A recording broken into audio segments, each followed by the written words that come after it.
defar réew mi ci seen loxo la nekk ñii fi nekk mësuñu leen dig lu ñu def et tey je suis à l'aise d'en parler ci benn émission ak Pape Ngagne dama ne leen Sonko jënd na glace ci franc CFA génn na ci tey dégg ngeen secrétaire général gouvernement lu mu wax le franc CFA est à améliorer jënd nañ glace génn nañ ci xam nga dafa am ay wax yoo xam ne boo koy wax ñenn ñi duñu comprendre mais man jàpp naa ne ay waxi dof la projection croissance ñaata lañ ñu wax 6,5 la ñu projeté croissance xam nga Sénégal kañ la weesu 6,5 2014 lañ ko weesu ñoom ñuy def projection de croissance di ko yóbbu de 6,5 ñii delloo ñu ginnaaw la ñu bëgg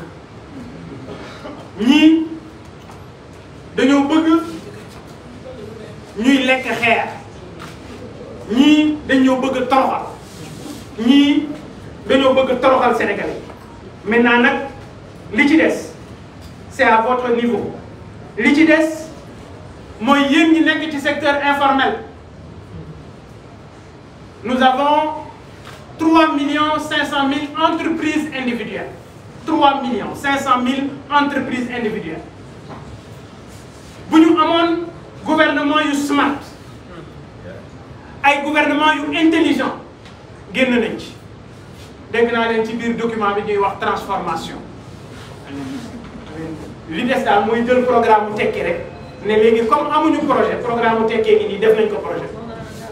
parce que nag liggéey la boo xam ne dañ ko def ak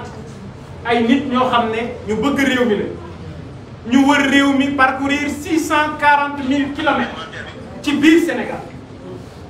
ay équipe yu bari liggéey ci liggéey bu mucc ayib bu amee ñeneen ñuy rocci suñu xalaat di ko jëfandikoo si c'est pour le bien du pays alhamdulilah man xam naa ne bëgg nañu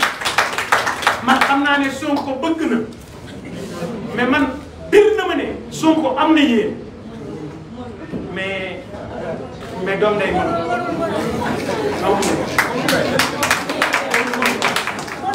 en tout cas lii laa jàppoon ne war naa ko waxtaan ak yéen ci la vision Sénégal 2050 il faut ñoom ñi yore réew mi ñu xam ne réew du ñu ci kaw ñoo koy defar réew ci suuf lañ koy defar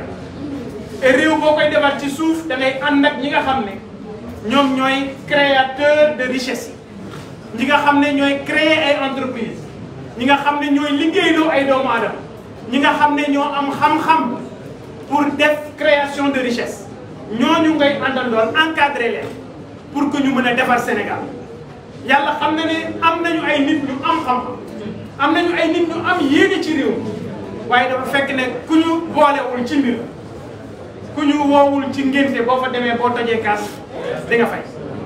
maa ngi ñaan yàlla sàmm Sénégal di ñaan yàlla dimbali ñu te di leen wax rek ne xam naa ne fi mu nekk nii waxoon naa leen ko moom mi jiite réew mi Ousmane Sonko dafa am ay journalistes am yu koy fenal oui moom Ousmane Sonko dafa am ay agence de communication am di ay maison de presse yu nekk ci réew moom Ousmane Sonko dafa am ay influenceurs yoo xam ne ci ñi wax muy dox la ñu bokk biir na ma ne bu suba ku ci nekk dana rataxlaaru tàmbali di wax ci Bougane mais dama bëgg ñu xam ne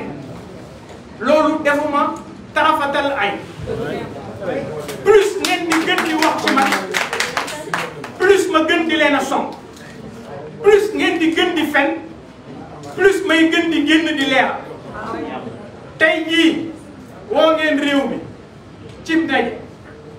bu ngeen ko defee bu jeexee 15 heures bu 17 heures ma woote bu ngeen ko defee 20 heures bu jeexee 20 heures bu 22 heures ma woote mais bii moom xam naa dama leen njuuy parce que bële dañu programmé 10 heures ma dem dañuy def 16h ma def 19h mais bii dama leen bàyyi ba ñu lancer seen invitation ba tey ci suba ma daal di wax sénégalais yi ne la ñu wax foofu ci ay contre-vérité la ñu wax foofu ci tuur lëndëm la ñu wax foofu ci dóor marto la ñu wax foofu ngir nax sénégalais yi parce que bari na ci ñoo xam ne ay fasu këyit lañu fu ñu yàgg rek ngelawalee fa bari na ci ñoo xam ne lu ñëw yóbbulee et ñooñu la ñuy waxal su ma benn xarit économiste sànq dama ma wax ne ma ndaje mi ñu amal Diamniadio tey c'est pas pour les intellectuels et je voudrais saluer Eliman Kane bu Leg Africa. S'il y a une intervention pertinente, s'il y a une intervention qui a véritablement retenu mon attention, de par sa pertinence, du fait de ses analyses pointues, c'est l'intervention de Eliman Kane bu Leg Africa. li mu wax Diomaye, j'espère que Diomaye dina ci bàyyi xel et bu ngeen seetloo ba muy waxul ak keneen de Diomaye la doon wax lam ko wax it wax ju nit mun a bàyyi xel mooy ne ay nit boo leen di defal plan da ngay ànd ak ñoom déglu leen ba xam seen soxla waaye doo jël plan jël ay nit ñu karawaatu dugg ci roq génne ab plan ne plan bii mooy doxal Sénégal lii doxal Sénégal lu ñuy mànkoo lay doon